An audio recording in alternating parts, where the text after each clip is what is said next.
So the minute I get in this car, it involves me in the process, and I have to wonder, what the ambient temperature is like, and when was the last time I drove the car? How much choke am I going to need to pull out, and how much am I going to need to pump the accelerator to wake it up and to get it going? And then you get it right and it fires up, and it fires up with real character, and way more character than you sort of imagine a car of this nature to do so.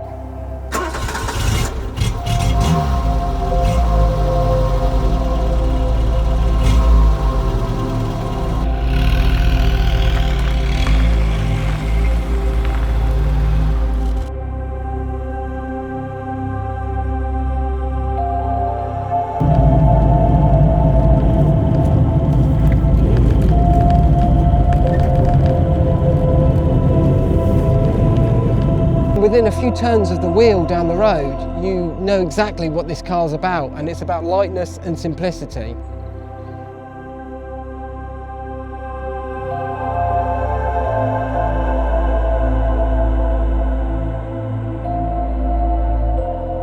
My name's Chris, and I drive a 1989 Peugeot 205 XS.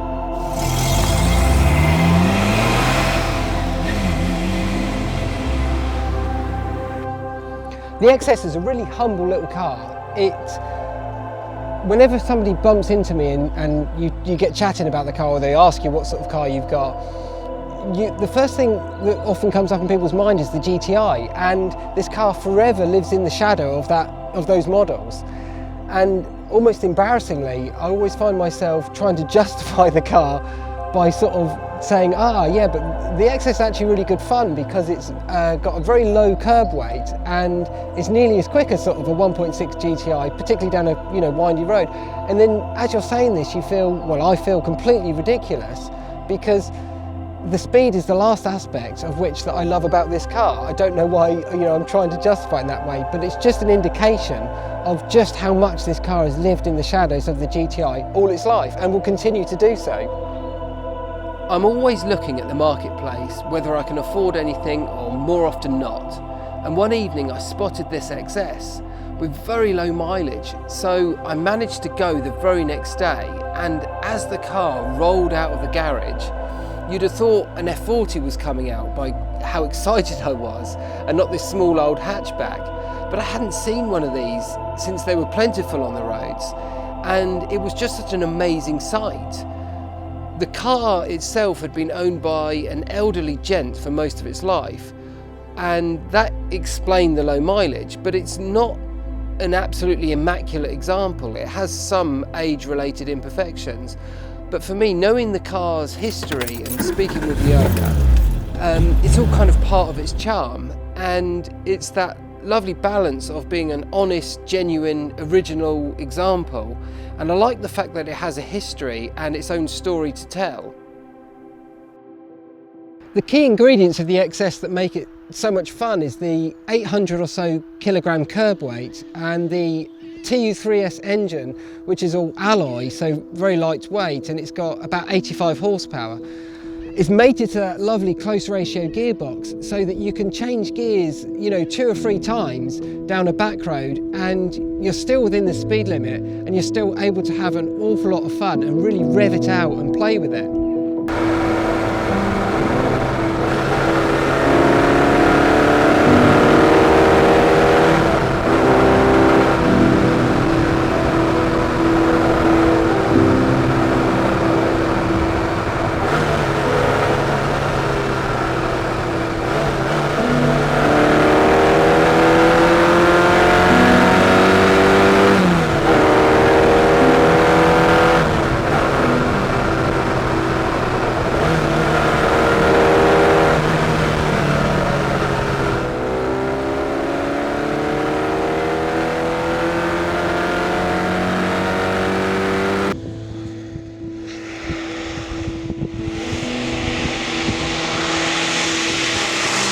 The wheels are little 13-inch steel wheels that are very lightweight, tiny little tyres on it, so it means that even though it's only got 85 horsepower, coupled to the low curb weight and the small contact surfaces, you can really play with the chassis, and you can really, you know exactly when the tyres are going to let go. You know exactly through the wheel and through your foot how much power you've got in reserve and how much power you're using. The back end, in true 205 fashion, is very light and easy to play around with, a bit of lift off oversteer, and the whole car is just about communication and its playful, lightweight character that makes it such a joy to drive today.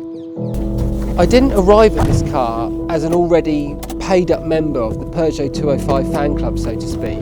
It was more of a wondering and a curiosity as to how such a simple car would stack up today, and it's completely captivated me by its charms. Every time I step into the car, it's a welcome reminder to the purity of driving and the joy that that can bring. This has been the story of my Peugeot 205 XS.